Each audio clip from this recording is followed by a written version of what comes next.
swipe your right. All of you here center में. Pooja ji right side. Both of you right side. सामने सामने centre ऊपर ऊपर. Man, both of you here.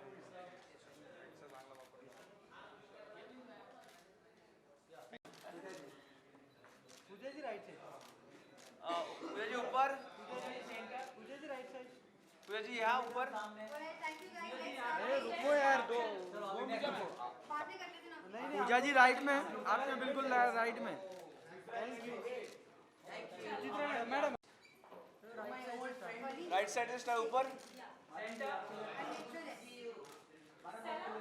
मैं ऊपर या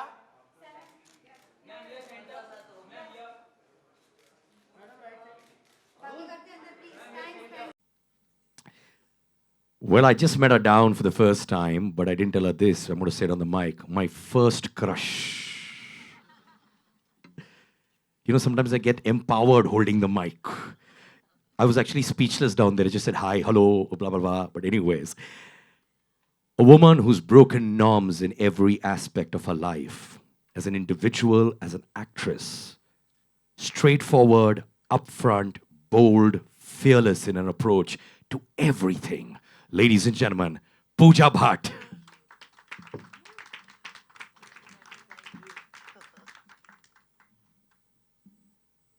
The next woman of substance exhibits an outstanding experience of 27 years in the field of counseling, psychological assessment, psychoeducated interventions for children, adolescents, and young adults.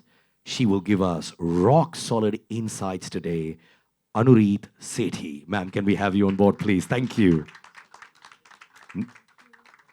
Listen, for all the ladies, please, round of applause, ladies and gentlemen. What a day to be together. Sela, you know, we have heard of the awards. We've heard about people giving you critical acclaim. But when I was chatting with you yesterday, today, there's a deeper meaning to your film. It's not just about the film, right? Was it something which you derived from your own life to say, I'm going to make a film on a teenager who's committing suicide because of depression? Was it your own analogy, or was it because you saw someone close to you? How did it start? So, the topic of mental health issues has affected my family, both my extended family as well as my nuclear family. So, I mean, not the family I grew up in, to be clear. So it's something I've always cared about. Living where I live in Silicon Valley in California, I've witnessed a lot of like the pressures that are put on young people and the kind of struggles that they face in trying to meet expectations and live up to the pressures that they are under. And so that was a big inspiration. There was there's a whole slew of suicides in Silicon Valley, a cluster of 14 in 1 year. And that was, shocking to everybody. And right before I started writing the script, there was a girl who jumped off the overpass of one of the highways. And I knew her, actually. I mean, I didn't know her very well, but she was someone who was an acquaintance. So it was really, it was really shocking for most people what happened there. And so that really, inspired me to start writing the story. You are playing Rupa, the mother of Maya, who commits suicide because of depression. Yes. You are a mother in real life. You've got a 10-year-old daughter. When you were working on a subject like this, were you picking up bits and bits from your own life and adding it to Rupa? Well, I was just hoping that something like that would not happen in my life and in my daughter's life, frankly speaking. Yes, my daughter is 10 years old, and I do see, the pressure that causes kids to go through, depression or, isolation, etc. I see it in our everyday life as well. I mean, she's in the 5th standard, but this need to perform, Mama, I need to get good marks. You know, I want you to be proud of me. And I said, where does all of this come from? I'm happy even if if you don't get good marks, it's all right, you know. But they feel the pressure from such a young age. So when this script came up and everything, of course, it did touch a chord. I have been, I mean, I've not luckily not had depression, but my grandmother, my mother's side of the family has suffered through it, and I've seen it from a young age onwards, what it does to people. So I knew about it per se, but when the film came up, I have to say, I mean, I was the only thing I was hoping and praying is that it would never happen to my daughter. So it really helped me as far as waking up and smelling the coffee and seeing, because we all are in nuclear families. I'm part of a nuclear family as well. And to know what not to do, to prevent it from actually happening in my family. Pooja, you've had quite a journey in your life. You've been aspect of your journey as well, which I really admire. Have you ever gone through, like Suchi was just saying now about performance pressure? I have to excel in my films. I've got to excel in every department, which at one point of time made you wake up and say, I'm not happy with life because of performance pressure. Have you gone through that? I've gone through more than performance pressure. First of all, I'm sorry I'm sounding overtly husky today, but I just am recovering from swine flu. You're sounding more bassier than I am. Well, maybe I am more bass than you are, darling. But anyway, that's not the point here. The thing is that I think that when I first became a director with a film called Paap, my father, I remember, wrote me a letter on the day of the release, and he said to me, he said, well, Pooja, while, this day for you might be the most monumental day, you're releasing a film as a director, and for me as a father, I kind of oscillate between the dread of you failing and the hope of you succeeding. For the world, this is just another day. And there are more people out there in Bollywood who would want to see you fail than want to see you succeed. And if you're surprised by that, then which world have you been living in? This is Planet Bollywood, darling. And there is no gratitude in this business. So there's an illusion in people's heads out there that filmmaking, acting, the arts is a place which is kind of full of highs and, events like this where we sit in air-conditioned rooms and we're kind of looking pretty. It's a journey that is just laced with humiliation, frustration, self-doubt. You have to constantly tell yourself that you're worthy because everybody around you is making you feel unworthy. I mean, when we were acting back in the day, when we were modeling, Suchi, me and Suchi go back a really long way, we didn't have the pressure of social media. But we still felt so pressurized by society to be the women that we were. And we were born to mothers and fathers who allowed us to be us. But not everyone has that privilege. And I'm just so glad to be here on this day, sitting with these women to kind of make a film that deals with depression, to deals with things that people don't want to talk about, is such a brave act. And I applaud you for that. Because, I mean, it takes a lot to put your money where your mouth is and your belief. And, people say, but, you guys don't make relevant films. I'm like, do you really want to watch our relevant films? And somehow it's left to us filmmakers and to us artists to maybe really steer the world towards, like what you said earlier, we've lost our moral compass. We don't share enough anymore. We might be having dinner in the same house on the same table, but we don't know what's passing through the other person's head.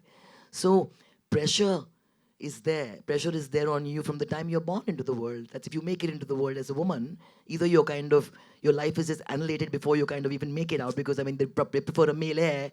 And then society is trying to kill your spirit. And then you enter a business where you're dissected constantly for how you sound, how you don't sound, the standards of the world. And we buy into it and we fall for it. And this obsession with showing this together face, this happy face, I'm okay. I'm not okay. It's such a relief to hear people say that, I'm not okay. We don't ask for help and we don't hear each other's silences enough, which is why they say to know each other intimately is to know each other's tragedy. If I don't know your tragedy, I don't know you. That when I share with you what your fears are, is when I know you and we live in a world where we're comfortable sharing bodies. We're comfortable sharing drugs, but we don't share each other's fears with each other. We don't share vulnerabilities. And for us in the artistic world, it's a dichotomy because if we lose our vulnerability And if we lose the accessibility we have to our emotions, then we stop being artists of the kind the world wants to applaud. But at the same time, you've got to go out into the world and be in control and show your together face and not be sensitive and not feel anything. So we're constantly being forced to lead this kind of schizophrenic existence. To find that balance, I think, is tough. But I think the fact that we're here and we're talking about this is the greatest kind of step forward, because you can only confront something when you can acknowledge it. I confronted that I had an alcohol problem by acknowledging I had an alcohol problem. I was deeply depressed. And I thought that the balm that I was using, that was alcohol, was actually kind of going to take that kind of pain away. It made it worse. And until that time, I could actually recognize that about me. I couldn't step away from that. So we all have our ways. Some people deal with depression with with work. And as long as you're a workaholic and you're making money for somebody, they don't care about you. But we're all addicts in a way. For some people it's work, for some people it's sex, for some people it's drugs, for some people it's money, for some people it's power, for some people it's fame. So we live in a high stress world. We have tremendous pressure. We feel increasingly more and more alone. We are on Facebook with each other, Twitter with each other, liking each other's posts. Where do we reach out to each other? It's a virtual world. I mean, my friend Subhash, our old friend Subhash K. Jha, we used to keep telling him, yeah, you have a virtual relationship with people. You're not sitting in front of people na, and touching and smelling them. Where are we touching and feeling each other? My father supposedly left home when I was a little girl. According to the world, I come from a broken home. But my father never left home. It was a matter of geography. So you can be in the same household with a supposed functional family, but that family can be the most dysfunctional family. And the supposed dysfunctional family can be the most functional family. It's about being there for each other, hearing each other. जो हम छुपाते हैं ना मेरे दोस्त, वो हम होते हैं. We are what we hide. And how many of us are really saying what we feel? How many of us are really having a real conversation? So which is why I brought along a little letter, and if the time permits, I would like Suchi to read it. My younger sister, Shaheen, suffers from depression. She realized that when she was 13 years old. And, we confuse sadness for depression, melancholy for depression. Hers is a crippling depression where वो दिनों के लिए मतलब उठ नहीं सकती है. My father put it beautifully. He said she wakes up in the desert every day and waits for spring, So when you wake up in that wasteland emotionally, and it's very easy for people to say, when Jia Khan committed suicide, I remember Alia and Shaheen and my father lived right opposite them.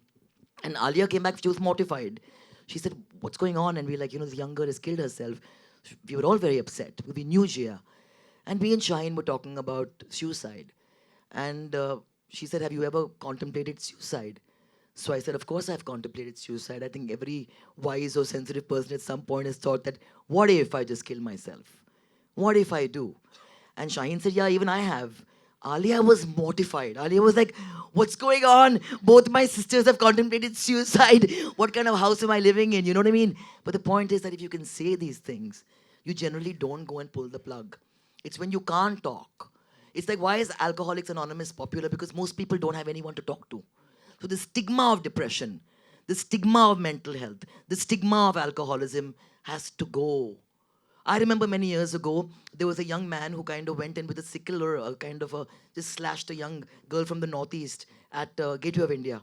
Ironically, it was my wedding anniversary and me and Munna were going to Sri Lanka where the foreign minister was shot. So there was curfew. So everyone's like, Sri Lanka mat jao yaar, bahut dangerous hai. I land in Sri Lanka and I hear about an incident in Gateway of India in broad daylight. Someone's gone and hacked a girl to death. Why? Because he was suffering from depression. And हम बहुत आसानी से एक दूसरे को पागल बोल देते हैं.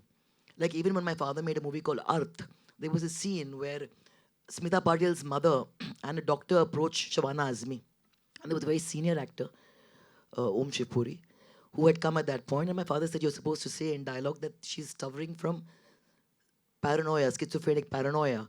So he said, ये क्या बुलवा रहे हैं यार, बोल दो ना पागल है. So my father said, नहीं, पागल नहीं. This is paranoid schizophrenia. There's a difference. So you see, we kind of tend to sweep things into one bracket, and to simplify it, and then I will not speak anymore, we just need to share more, talk more, reach out and hold each other's hand more.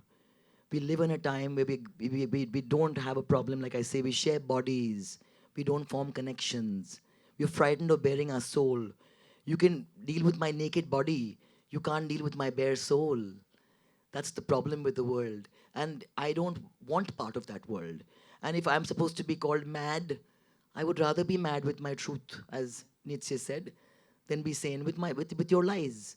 So that's where I am. But to finish off, congratulations, congratulations, congratulations.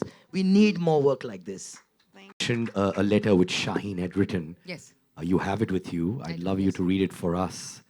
And very thoughtful of Pooja to get it along with us. So thank you so much. I'm just riding off my sister's pain. See, that's what I'm saying. You know, my father always says, he says, like, you know, the pearl formed because somebody is in great distress and the world calls it art then. So this is an article that Shaheen had written. When I woke up last week, I didn't feel quite normal. I felt it almost as soon as I opened my eyes. I wanted to get out of bed, but I found myself unable to move. As the minutes wore on and I lay motionless in bed, I began to notice a dark, heavy feeling that inexplicably had not been there since the night before. I felt weighed down and empty all at once. Sad and somehow devoid of all emotion. Negative, toxic thoughts began to flood my mind like poison, and they eventually, over the course of the day, distorted everything good in my life to such an extent that I could no longer see good or even believe it existed. Like always, I scanned my mind for a reason, a trigger, anything that could explain why I was feeling this way. I found nothing. Life was for all purposes, good, even great. But here I was, feeling like my whole world was coming crashing down and I had nowhere to go to stop from being crushed beneath it. This time, this feeling lasted a week. The first time I felt it, I was a couple of months away from my 13th birthday. This can't be normal, I remember thinking to myself. I'd recently put on a lot of weight, and the kids in my class had started making fun of me. I attributed the feeling to the fact that I didn't like being made fun of, and the logical solution emerged. Lose the weight, lose the feeling. Over the next 3 months, I dangerously but diligently ate close to nothing. And unsurprisingly, by the time my 13th birthday rolled around, I had lost all the weight, and no one was making fun of me anymore. But want to know a little secret? That feeling, that dark, niggling, unpleasant feeling stayed firmly put. That's where my journey with depression began. I now have about 7 to 10 episodes a year, each ranging between 3 to 10 days. There also began a cycle of self-inflicted punishment in the hope that fixing my external world would eventually help fix my internal one. It's an idea I'm still struggling to unlearn. For those who haven't experienced depression firsthand, the idea is difficult to grasp. There is the tendency to confuse depression with sadness. Sadness is a normal human emotion. We have all felt sad and we will all feel sad again. Feelings of sadness are usually triggered by an upsetting event or problem. Once the problem has resolved itself or the event has passed, we usually feel better and the negative emotion passes. Depression is entirely different. It needs no trigger, and sadness is just one of its many symptoms.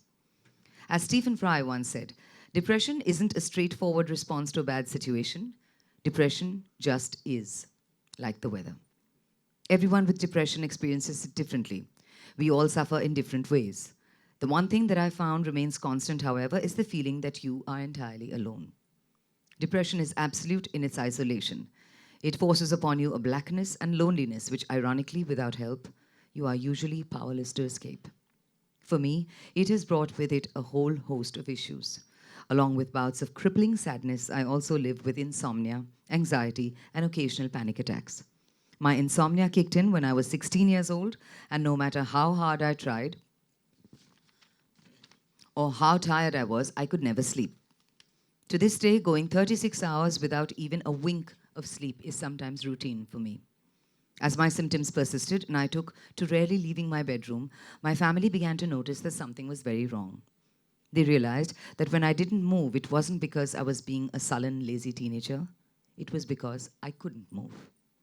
Coming to this understanding was hardest on my mother, who had to watch me lock myself away for years without knowing why. While being depressed is difficult, loving someone who is depressed isn't easy either. It calls for immense patience, kindness, and understanding. As soon as the penny dropped and my mother realized what was going on, she found me a therapist and ensured I learned how to help myself. We should all be so lucky. Last week, while in the throes of a depressive episode, I decided to post about it on Instagram. It wasn't an announcement or a confession, because I've never hidden this facet of my personality, but I recognized that talking about it was a responsibility I had to myself. We spend hours showcasing frivolous, often inaccurate details of our lives, but somehow never talk about the things that matter, who we are and how we feel. When you deny your own personal depression, you deny everyone's depression. You deny the very existence of depression, and you perpetuate the belief that it's something that needs concealing. You perpetuate the shame and suffering of so many that live with it. As a teenager, I believed something was wrong with me. I was ashamed of my inability to be joyful and positive while others could. Life had afforded me endless opportunity and luxury, and I felt like I was being ungrateful by being sad. I, like countless others, bought into the myth that being depressed was a luxury. Today, I feel ashamed of ever being ashamed. It took me years to learn that the way I felt stood independent of my circumstances. I couldn't help the way I was feeling, and I still can't. The only thing I can do is cultivate an awareness of my condition in myself and those around me, and use the tools available to me to help keep me balanced. I no longer believe that there's something wrong with me. All our lives, we confine and box ourselves into other people's definitions of normal. We all have our own personal normal, and what is normal for me might not be normal for someone else. The truth of my life just happens to be that my normal takes a little bit more work, care, and the occasional sedative. Amazing. Thank you for sharing that, Pooja. Thank you. Yeah, thank you, Pooja. Thank you so much. It's somebody who's in that fire, you know. So it was something that was worth sharing. Yeah, I think that was beautifully written, and a lot of what you say. When I was writing the script, I did a lot of research on depression, just because I wanted to be very realistic. Right. And this could be a letter Maya would write, literally. Yeah. I mean, the character it encompasses all the feelings the character is feeling, and the dysfunction of the family, the expectations, the pressures on her. I think what you were talking about when you're as a star, you know, how visible and public your struggles are. I think a lot of people, even the common average person, has the same struggles. I think yours are just more amplified. So it's amplified. I mean, and for example, I mean, to me, Pooja, mic, please. to me, it never bothered me whether I never took myself seriously on the basis of a film being a hit. So I didn't take myself unseriously when my film was a flop. I mean, how I looked didn't matter. I mean, I discovered through the world that apparently I was an attractive woman. I didn't feel that attractive growing up. But what amazes me is at the age of 45, I sometimes bump into people in an elevator who've seen Dil Hai Ke Manta Nahi when I was 19 and they were 19. And they meet me, and obviously seeing me triggers of some kind of adolescent kind of feeling that they've had when they've held their girlfriend or boyfriend's hand in that theater for the first time.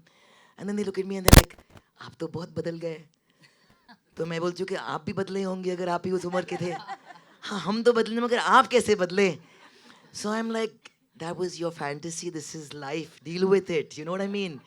So anybody who was probably took themselves very seriously on the basis of how they looked only would have probably been a basket case. But when people ask me, I mean, for example, I celebrate each stretch mark or each line that appears in my face, but that's life imprinting its kind of mark on me. But that's the way I think, and I'm not against anybody who decides to go for surgery. But I'm just saying is that this is what you're dealing with constantly. So you need to know who you are if you want to be. That's why they say showbiz is not for sissies to begin with. Anurit, and I'm sure our panelists agree and friends from the media as well agree, we hear a lot of cases of depression nowadays. Was it always existent? Or is it because of social media or so much of hype around that we get to hear about it more? Is there genuinely an onslaught of a lot of depression happening around us? Yeah, Siddharth. Depression is definitely on a rise. There are many, many factors responsible for it, really. Of course, like my panelists have rightly said, even Pooja did make a mention, we all are becoming more and more lonely as time is going by. We are very, very sure that we want to be on Facebook, on Instagram, we want to make posts, but we are losing a connect. our interpersonal connections are becoming poorer. Our support systems are reducing. We lived earlier in joint families. I'm not saying that joint families were very ideal. There were a lot of conflicts even at that time. However, in a larger setup, you could find somebody whom you could connect with, who could sort out certain problems which were daily problems and which now may become bigger ones because you can't share it with anybody. In the nuclear setup, parents are all very busy. They all are working. They are not at home. Children are being taken care of by caretakers. The media world is taking us into a lonely world where we rather be on our screen than be with others. If given a preference, what do you want to do? You're tired after work. If given a chance to go out, you'd say, I'd rather sit back home and watch something on the TV or be on my laptop. So what happens in that? A disconnect is happening. So emotions are something that we all have, feelings. We're born with feelings, like the girls are saying over here. We start feeling from the day we are born. Do we even recognize our feelings? It is very, very important that we recognize that we have a problem coming up. We are not feeling our normal self. So now what is happening is, in the earlier times, if you were not normal or not feeling normal, there were other people around you in your network who would come to know that. They would recognize that this person's a big extrovert or would talk too much, is not interacting. But in today's time, nobody has the time to see that. So that is why even when I was watching The Valley, it is the father asks the friend that, was there anything about Maya which was different? Was she, and of course there's a mention of her being a very subtle and a sensitive girl. So when a person is, we all are sensitive, but others could be more practical. There are many people who could be highly emotional. So that adds on to us slipping into depression easily, because our emotions is something we need to all learn to tackle with. No, but that's because you're dealing with an apathetic world. Yeah. You are told in this day and age that if you feel something, something is wrong with you. The whole game is to numb you. Why the hell is cocaine so popular? Why the hell is alcohol so popular? Why the hell is pornography so popular? Because the whole idea is to numb you. They do not want you to feel. Society is telling you, suppress what you're really feeling. Say what the other person wants To you to live hear. like a robo is what is expected. If I don't say what you more and want, you won't more. give me money, you won't give me praise, you won't give me sex, you won't give me my house, you won't give me my whatever. Yeah. So you're just increasingly telling me, toe the line, feel like everybody else, fall in line, and just be a kind of a... Mechanical. Become very mechanical. So that is why, Siddharth, now it is on a rise. Earlier, human values, humans were treated as people who wanted to just be together and enjoy and experience life as it comes. Today, there is a set structure for students, for parents have set it all up for their children. Such a high competitive world, they have to meet the targets. For example, I'd just say, very nicely said by you also, Pooja, a father who was always high, a very fantastic director, lot of expectations already set up, not by the parents maybe, by society. So when you have to meet it up, it becomes very difficult for this child to do. And I have a lot of parents coming to me all the while who are engineers, doctors, architects, scientists, and they want their kids to achieve, but the kids don't want to be like that. So when this comes up, this competition, it automatically leads you into a situation where you become low. And when you go into constant lows, it somewhere culminates into a feeling of depression. You know, a lot of what you said there are choices made in the movie which really address many of the things you said. One of the things is the father is a very successful entrepreneur.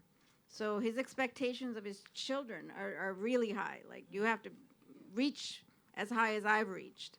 The second thing is he's an immigrant. And many people told me, because it's an American movie, I made it in America, don't put immigrants in there. Don't put ethnic people in there, because you'll be able to, sell your movie much better. And of course, being the anti-commercial person, I didn't do that. I put in ethnic people and put in immigrants.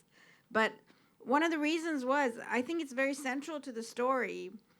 Immigrants have automatically built in high expectations of their kids because they've kind of left their home, left a lot of their connections and gone to a foreign country, you know, in order to seek a better life. So, you know, there's built in, first of all, they're a little lonelier, I think, I see, and higher standards. So that was part of the story. The other thing is he lives in the epitome of technology, which is Silicon Valley. And, you know, right at the beginning, you know, he says, oh, I drew this graphic actually with a guy with the center with all these connections to all these different people. And he's saying, oh, we're all connected because of this technology. But I feel, and many people, many psychiatrists are also saying that technology is actually working against connectivity between people. Because, you know, what we used to do, like we all put appearances to some degree, right? It makes it much easier using Facebook or Instagram or whatever to maintain this appearance of perfection. Because you're not showing, you're showing like a small sliver of your life, right? You're not showing the bad days, the bad points, the bad. So people will look, like a lot of young kids or teenagers, they'll look at Facebook and they'll say, oh my God, this person has 1,000 friends. I don't even have 5 friends. You know, when those 1,000 friends are there's probably one real friend amongst, if that, you know. So Shala, right now, these days we see all these youngsters, parents come up to us all the time and they say the main problem that I'm facing is I'm unable to connect with my kid. Even when I'm at home, I'm unable to connect because they all are on their cell phones. Nobody needs to talk to each other. FaceTime. Yeah, the kids ask you, why are you not allowing me screen time? And the parent says, I will not allow. That's the major conflict which is on right now. But kids prefer that. But somewhere the screen time is taking you away from humans, actually. It's not even kids, adults too. Like I've gone to a restaurant where I've seen the husband and the wife sitting across from each other. And both of them stare at their phone for the entire dinner. They don't even look at each other. Exactly. So, you know, I think it's affecting everyone. बहुत ही अच्छा लगा जिस तरह से आपने depression के बारे में हमें बताया।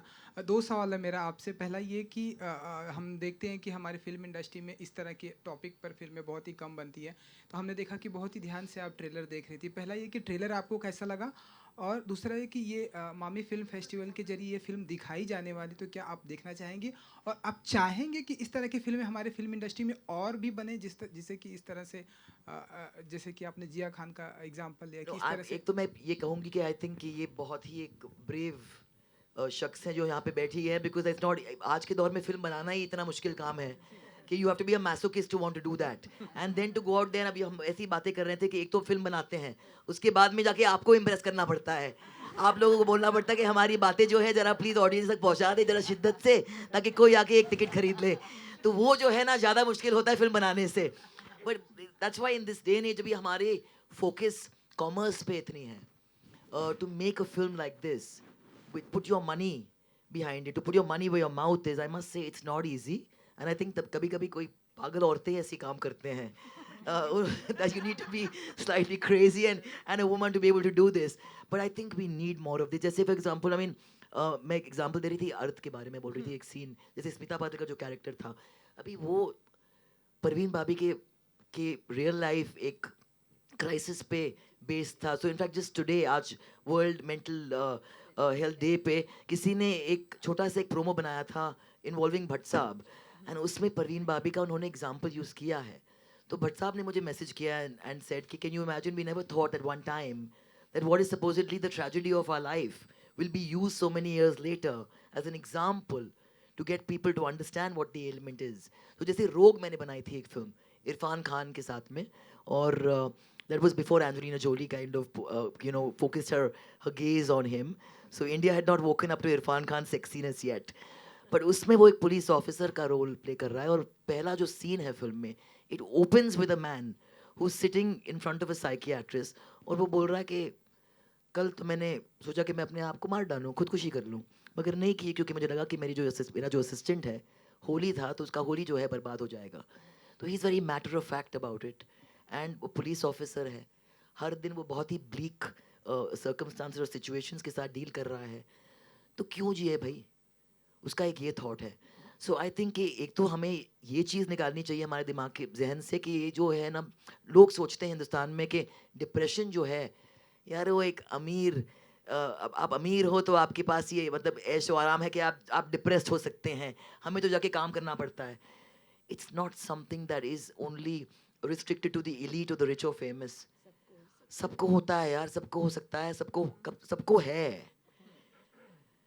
You know, I mean, who is तन्हाई जो है, अगर आपने महसूस नहीं किए तो आप जिंदा ही नहीं हो मेरे दोस्त. I don't think that it's possible for you have not to feel lonely at some point of your life.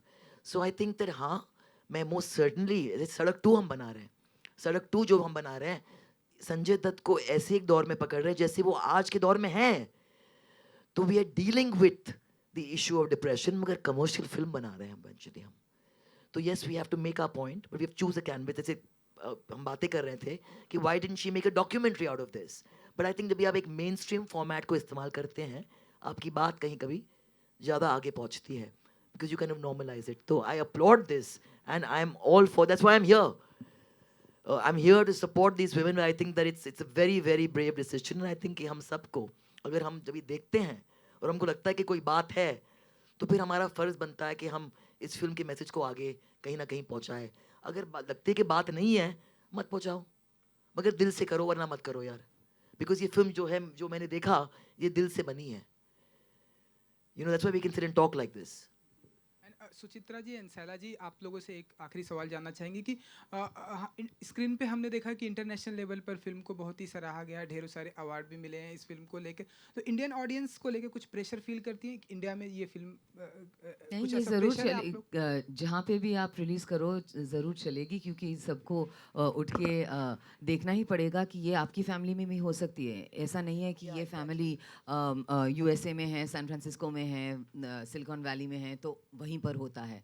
नहीं, स्टैटिस्टिकली आप बोल सकते हैं कि हाँ, you know, 1 out of 9 Americans over the age of 12 are on antidepressants, you know, which is a staggering, but that हम लोग बोलते हैं अमेरिका में. नहीं, यहाँ पे भी होता है, यहाँ पे भी होता है. तो स्टोरी चाहे वहाँ पे सेट किया गया हो, लेकिन 120% लोग रिलेट कर सकेंगे, क्योंकि हमारे बहुत सारे हम सब अभी मॉडर्न फैमिलीज़ में हैं. I know that my peer group, मेरे जनरेशन के जो लोग हैं, अगर ये देखेंगे तो आई नो कि लोगों को थोड़ा झटका मिलने ही वाला है. ऑल्सो अवेयरनेस की बात है. हमारे हिंदुस्तान में अवेयरनेस नहीं है कि जैसे अब्रॉड में ये बोल रहे हैं कि एंटी डिप्रेसेंट्स लोग खाते हैं, उनको पता है कि इफ़ देयर इज़ डिप्रेशन वो चले जाते हैं साइकाइट्रिस्ट या साइकोलॉजिस्ट को मिलने. यहाँ आने के लिए इतना मुश्किल है लोगों को. दैट इज़ वाई अवेयरनेस ये मूवीज़ के थ्रू ही हो रही है. एक फिल्म आती है ऐसी जो साइकोलॉजिकल बेस्ड होती है, इतनी अवेयरनेस हो जाती है कि बहुत सारे parents and youngsters and adults start coming for help. And sorry, what's nice is the way that Sela has made the film. It's not, you know, she's not trying to push the topic down people's throats. It is real. It is real. It's you know, that's very realistic. I mean, the festivals that I've been to, and people who have seen it have come up to me saying this really could be happening in our family. It is not, you know, making the world look at it through rose-tinted glasses. It's real, and that's what people need to see. Actually, I had a screening where there were a lot of counselors, educators, teachers, and many of them came after and said, this is so realistic. And actually, I was a little nervous because, you know, you want, that's your goal, but you don't know if you've reached that goal, right? So when all these, I saw these, the audience, I was really worried, but many of them said, oh no, this is so realistic. This is exactly how, you know, I've seen so many families like this. So. Last question. Sila, how did you come up for the cast? How you selected the cast? The cast, I have to say, she's brilliant in the movie. That is why we are asking That was you. very, very hard, actually, because I was looking in the U.S. I started in the U.S. I had a casting agent, and many of the male, especially the first person I cast was the lead actor, the male. And many of the males are typecast into these comedic kind of roles up there, you know, the American males of that age group. So I didn't want a comedian, you know, because you can't take him seriously. It's a very, very heavy role. And I wanted somebody who could play that whole range. Like, he has to be this really, you know, confident, competent CEO type, and then he has to be very vulnerable at the other end of the spectrum. So he has to play that whole range, you know. So I looked and looked and looked there, and I didn't like anybody. And then I found Ali actually through IMDb, believe it or not. But I did a search, and I saw him, and then he sent me a tape, and he just blew it away. And then I started looking for the lead actress, and I used Nandini Shrikant, who's a local casting agent here in Mumbai. And she suggested Suchitra, and Suchitra just blew me away. I mean, she gives such a beautiful performance in this movie. It's just it's really worth seeing. Thank Yeah, you. no doubt. She gave me the two most difficult scenes. One was a 6-page scene and one was a 5-page scene. And I had to do that for my audition.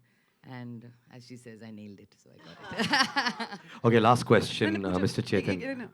Pooja, with time, do you think like people from the film industry are coming up with their problems? Like even Miss Deepika Padukone also came up with this her problem. Do you think there has been a change with time? Yes and no. It's. I mean, I come from lineage where we never waited for time to speak our minds. It was when you're born to Mahesh Bhatt, you speak your mind. It's a genetic flaw.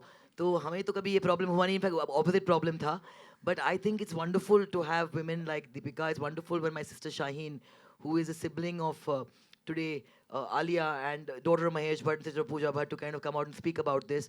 But I do feel that we need to hear people in the public eye who are in mainstream Bollywood speak more about concerns that really, really affect us. I think that we're living in a time where young people especially are so manicured and they're so correct politically. There's never a hair out of place, there's never a quote out of place. And I think that somewhere along the line, when I today at 45, when I go to places and people ask me, why aren't you acting again? I say, why do you want me to act, yeah? You can look at 25 other women who are much younger than me. They're like, no, we related to you. So, like my father said to us, he said, बेटा जब 26 साल के बाद अब आपके गाने बजेंगे ना, तब वो मेलोडी ने कहीं ना कहीं हार्टलैंड में कहीं जाके एक जगह बनाई है. So I think that are we bleeding with our stars enough because they're not bleeding with their audiences enough? You're only presenting your best face to your audiences, to your fans. And your audiences love you more, your fans love you more when you show your human side to them. When Imran spoke about his son's cancer, he kind of somewhere really, really made a place further in his fans' hearts than he had before by just merely entertaining them. Deepika seems more human, more identifiable because she talks about something that a lot of young women out there probably deal with. So I would think that I would like to hear people today who are ruling the roost be a little bit more open about their frailties because eventually our frailties are our strengths. Suchitra, पर ऐसा नहीं लगता आपको कि जब लोग सामने आते हैं फिर वो आजकल सोशल नेटवर्किंग ट्रोल्स शुरू हो जाते हैं, ये सब चीज़ें, तो लोग सहम जाते हैं बाहर आने में? Well, that's just it. I mean, you can't live your life thinking about the trolls on social media. That's why I am active, but not totally active. And you really can't live your life dependent on them. Otherwise, you're not living. Exactly. Yeah, you're not. It is up to you to live your life the way you want to. Be true to yourself. If you want to talk about it, great. Just talk about it. Don't be scared about anyone or anything because who died and made them the judge? Who died and made them God to give opinion that you shouldn't say this or we can Exactly. और besides कि अगर एक शख्स वहाँ पे बैठ के anonymously सिर्फ मतलब गंदगी और मतलब ये फैला रहा है तो कितना दुखी इंसान होगा यार वो. तो अगर हम सामने वाले को मतलब ह्यूमनाइज कर लेना, जैसे लोग बोलते हैं कि सेंसर बोर्ड, अरे सेंसर बोर्ड तो इंसान से ही बना हुआ है ना, कोई मतलब बाहर मतलब आसमान से तो आदमी नहीं आया है ना, वो भी डरा हुआ है यार कि मेरी नौकरी चली जाएगी अगर मैं साइन कर लूँगा. तो सब लोग 3 साल आगे सबको खुद के प्रॉब्लम्स होते हैं. ह्यूमनाइज ईच अदर, अंडरस्टैंड कि वो ट्रोल बेचारा इधर किसी के पेरोल पे होगा या बहुत ही तकलीफ में होगा या उसका ग्रामर बहुत बुरा होता है मोस्ट केसेस. तो तब मैं तो आई डोंट इवन रिस्पॉन्ड कि अगर मैं am a grammar Nazi, I am sorry to say this, अगर आपका ग्रामर सही नहीं होगा मैं आपके साथ आर्ग्यू नहीं कर सकती हूँ. So I mean that was meant to be a joke, young man don't look so serious. So I am just saying is that troll की जगह जरा आप अगर जाके बैठे और सोचेंगे कि ट्रोल जो है बेचारा कितने तकलीफ में होगा एक्चुअली, अपनी ज़िंदगी को कितना मतलब छोटा समझ रहा होगा कि सिर्फ वो आपकी ज़िंदगी को फॉलो कर रहा है और सिर्फ नेगेटिविटी फैला रहा है. बड़प्पन चाहिए ना तारीफ करने के लिए. किसी की बुराई करने के लिए मतलब वो तो कोई भी कर सकता है. You know, so you need this is I mean love is an attribute for the courageous, not for the weak. So being able to stand by, step back, praise the other, you need to be a large human being for that. सबके मुंह से तारीफ नहीं निकलती है, दिल से तो बिल्कुल नहीं निकलती है. Okay, last question, Chaitanya. Presents a geographical depression between mountains. Did you have that symbolic concept in mind when you titled this? Exactly. You're the only one who picked up on it, though. Oh, give it up for him, ladies and gentlemen. This is why I say we need to rewind and go back to the days when people read more into things that they should have. All right. Thank you so much, ladies and gentlemen. Before we sign off, a few of our friends came in a little late, so I'd love to show them the trailer once again, please. Like I said earlier as well, 40... May I ask you a question that's purely commercial? Sure. I want to know how much did it cost you to make this movie and how many days did you shoot it in? Boy, that's She shot it in exactly 21 working days. You're kidding me. The entire movie was shot in 21 See, मैंने working सही सवाल days. पूछा कि नहीं? And I'm sorry, but I mean, what kind of budgets for you have you worked with? It's less than $1 million. Let's put it that way. Yeah. Wow. And this is in locations around, you know, so not in like one place, one set, no. Locations. We were shocked. Me and Ali were completely shocked. We said, so, what? In 21 days she's finishing this movie because it's a, you know, it's an incredible movie, but kudos, really. I'm still tired. Let's put it that way. No, but that's amazing. That's For a amazing. first-time and I think director that and just for first proves that, film. that proved that your inner landscape was so, you just knew what that was, which is why you could kind of create it like that. So, and we feel very good making movies for 7.5 crores and in 45, 50 days. To learn from you. Okay, so we'll have a look at the The trailer trailer. right now once again. Thank you, everybody. Ladies and gentlemen, Thank you all for 14th being here. Thank October. you so much. Do you want to tell them something about the Yes, premiere? 14th October at Juhu PVR is the screening, and 15th as well at Juhu PVR will be the premiere of The Valley. On the Mami website, you can find more information as regards tickets, etc., passes and tickets and whatever. So please. All right, ladies and gentlemen, so here goes Here's the trailer. the trailer once again.